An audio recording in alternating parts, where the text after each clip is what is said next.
पांडे जी, आप लोगों ने मुझे इतना मारा, मेरी नींदें हराम कर दी आप लोगों ने। तो मैंने सोचा कि आप लोगों की नींदें कैसे हराम करूं। मुझे मौका मिला और मैंने आपको भाग जाने का चैलेंज दिया और आप उस चैलेंज में आ गए और 5 दिन तक काम पर लग गए। आप काम करते रहे और मैं सोता रहा।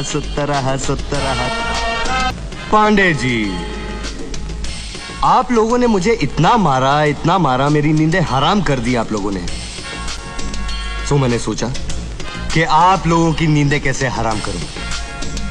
मुझे मौका मिला और मैंने आपको भाग जाने का चैलेंज दिया और आप उस चैलेंज में आ गए और 5 दिन तक काम पर लग गए। आप काम करते रहे और मैं सोता रहा।